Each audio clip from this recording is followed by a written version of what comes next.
大家好，欢迎大家来到原来如此。今天我们来分享的话题是不得安息的安息日。关于安息日，看过圣经的人都应该知道，旧约律法中明确提出以色列人是要守安息日的。在新约圣经中，我们看到犹太人也是遵守安息日的。今天一些基督教宗派也要求守安息日，不过好像大部分的基督教派并没有守安息日，因为基督徒聚会是在主日。到底哪个是对的呢？今天犹太人仍然遵守安息日，在这一天他们不可以做工，而这一天是星期六。然而基督徒的主日却是在星期日，也就是我们通常所说的礼拜日。读过圣经的朋友都知道，按照摩西律法的要求，安息日是应该在星期六的。但是基督徒为什么要在星期天呢？而星期天到底算不算安息日呢？有些宗派宣传不守星期六的安息日是不能进天国的，真的这么严重吗？估计很多人并没有思考过这个问题，也许有人思考过，却也想不明白。今天我们就来和大家聊一聊关于安息日的话题，不得安息的安息日。由于现代社会的星期制度，一般星期天是休息日，大多数人都是在这一天休息的。然而按照犹太律法，犹太人的休息却是在星期六。安息日是神设立的，神创造天地6天，第7天就休息了。人如果一直做工不休息，那是不行的。所以神怜悯人的辛劳，人也是工作6天之后休息1天。不过给人的感觉是犹太人是在第6天休息，原因就是今天的星期制度是按照基督徒的标准来制定的，并不是按照犹太人的标准来制定的。因为现代社会文明可以说是基督教主导的，而不是犹太教。不过也有人说，随着犹太人在全世界范围内影响越来越大，他们都是在星期六休息的，所以逐渐全世界范围内就改成了双休，也就是星期六、星期天都休息。这样犹太人可以在星期六休息，基督徒可以在星期天休息。如果今天在网络上查询，大致给你的是这样的一个答案。不过其实周六休息和犹太人应该是关系不大的。人们口里相传或者网上被定义的，有时候并不一定是真实的。如果星期日休息和基督教有关，星期六休息和犹太人有关，那么有些国家跟地区已经开始每周工作4天了。这样周5休息又和什么宗教有关系呢？今天还有些国家在制定每周只工作3天，这样周4也是可以休息了。那这又和什么宗教有关系呢？所以网络虽然方便，但是也有很多误导人的概念，大家真的要睁大眼睛。其实在古代社会，人们是没有休息日的。安息日的设立并不是说这一天什么都不做，安息日和休息日不是一个概念。不管今天犹太人的安息日，或者是基督徒的主日，给人感觉这一天就是放假，去会堂、去教堂、礼拜堂去敬拜上帝。聚会结束之后，公园、商场、餐厅，更像是一个娱乐的日子，或者是一个大吃大喝的日子。其实这已经违背了神设立安息日的初衷。不过就今天而言，还是要感谢神，给了我们很多休息的时间，也让我们可以停下来思考一下。不过也有人不愿意停下来，或者是想停却停不下来。虽然不管旧约律法还是新约福音，人都是要学会休息的。不过今天很多人的生活压力很大，很多人仍然选择在休息日继续工作。有人说那是老板要求的，没有人愿意工作，大家还是想休息的。也有人说自己工作的特性决定大家的休息日他是不能休息的。其实这样的情况也是客观存在的。那么人一定要在休息日休息吗？或者说基督徒如果在主日工作就是不敬虔吗？犹太人守的安息日的方式就是神所喜悦的吗？针对这件事情，我们还是要从长计议。根据新约圣经的记载，耶稣基督是星期天的早上复活的。基督徒选择这一天聚会来敬拜神，而耶稣复活的前一天是安息日。如果根据圣经的记载，安息日和星期天的确不是同一天，这没有什么疑问。而初代教会也确实有记载在星期天聚会的，但初代教会传福音的时候更多是在星期六，因为传统的犹太教依然选择在星期六聚会。今天的基督徒很多讲星期日也叫做主日。现在基督教基本上不会过多的谈论安息日，我们通常的做法是基督徒的安息日就是主日。但是这仍然无法解释犹太教徒他们的安息日是什么。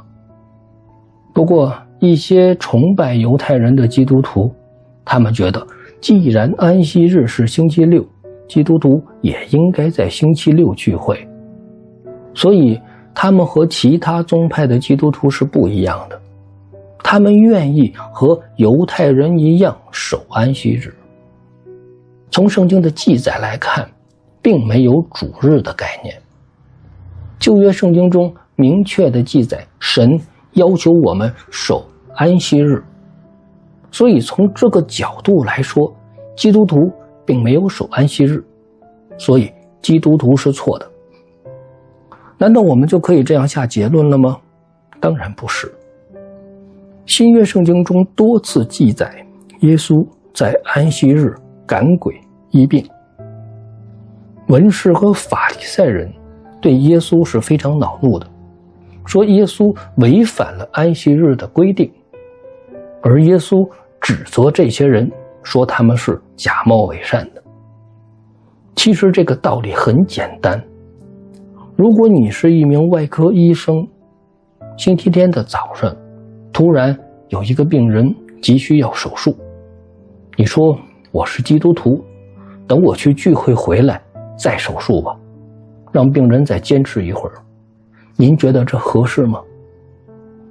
如果你是一名消防员，星期天的早上发生了一起火灾，你说我是基督徒，聚会回来再灭火吧，让火先烧一会儿，您觉得这合适吗？犹太人说安息日是不能做工的，但是安息日聚会的时候，会堂的灯坏了，会堂里一片漆黑，你要不要维修呢？如果换一个灯泡就能解决的问题，你要不要换呢？算不算违反安息日呢？圣经告诉我们，字句叫人死，经意叫人活。犹太人按照字句，安息日是不能生活的，所以今天犹太人在安息日是不能开车的，因为燃油汽车启动的时候是要点火的。那么今天的电动汽车启动的时候是通电，而不是点火，那么就可以了吗？犹太人是与时俱进的，过去不能点火，今天通电也不可以。灯要设置为自动开关，甚至电梯也要设置为每层自动的停。这样犹太人就不需要用手去按开关了，因为按了开关就是做工，就是违反神的律法。为什么他们会这样做呢？因为他们看重的是字句，却不了解其中的精义。千万不要笑话犹太人。今天很多基督徒觉得主日做礼拜就好了，做礼拜就是神所喜悦的，聚会之后就是自由活动的时间，就可以尽情的游山玩水了。这都是在字句中活不出来的人。其实不管是安息日还是礼拜日，重点在于安息或者礼拜，重点并不是在后面的这个日。基督徒能够得安息，并不在于哪一天做什么。中文翻译的这个安息，其实可以理解为两层的意思，一个是平安，一个是休息。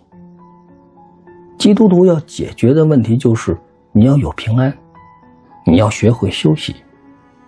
今天很多基督徒在主日礼拜的时候，其实是不得安息的。比如你是开店做生意的，很显然星期天的生意比平时要好很多。如果你去做礼拜了，要么就关店，要么是让员工看店，一边做礼拜一边还想着今天的生意如何，会不会因为自己不在错过几单好生意。特别开餐馆自己炒菜的那种，如果去聚会那就只能关门。上午没有时间准备食材，下午你要不要开店呢？聚会的时候你真的安心吗？经营公司的或者上班族，一想到这一周还有很多事情没做完，下一周还有那么多的工作需要做，聚会的时候你真的平安吗？今天有太多的人真的是不得安息，所以即便是你能在安息日、主日参加聚会，又能怎样呢？来了你就能得安息吗？所以安息日的重点是安息，而不是在哪一天。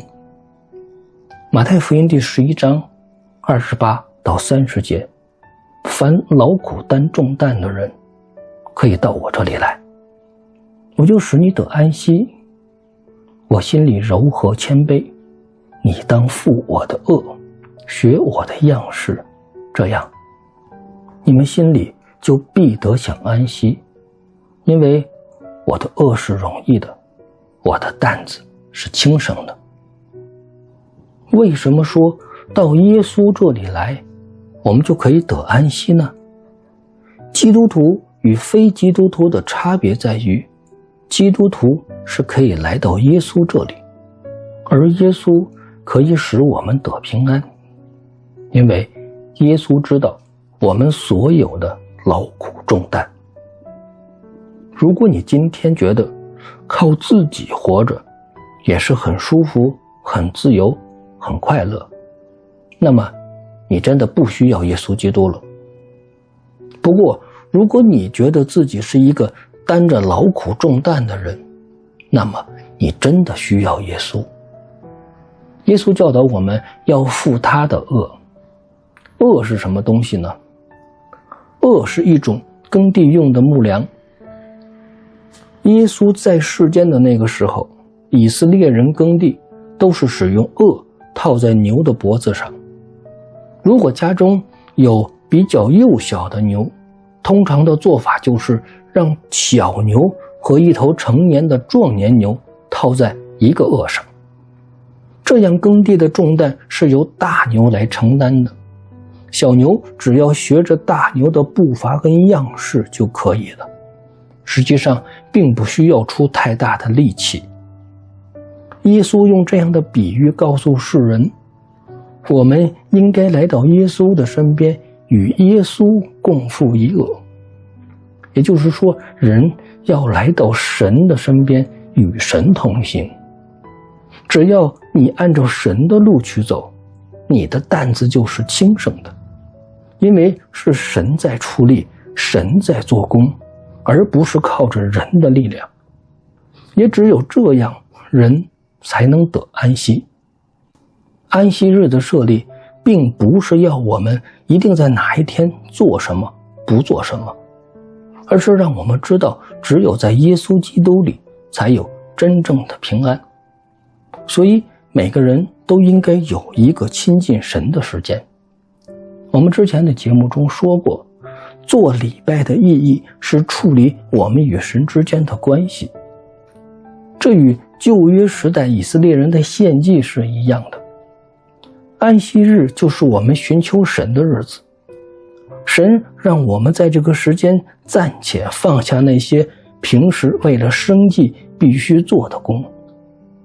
旧约律法中提到不能生火，是让我们在这一天吃得简单清淡一点就好了，让我们有更多的时间来寻求神。安息日就没必要8菜1汤搞得那么复杂，煮一碗面吃也是很不错的。虽然煮面也是使用灶具生火或者是插电，但是这并不违背圣经的真理。如果你是开店的，而且全年无休，圣经的真理告诉我们，其实我们是需要休息的。每周少开1天，好好的寻求神，神会让你在6天的时间赚得和7天一样多。不要再过那种不得安息的安息日了，那不是基督徒应有的生活。原来如此，我们下周见。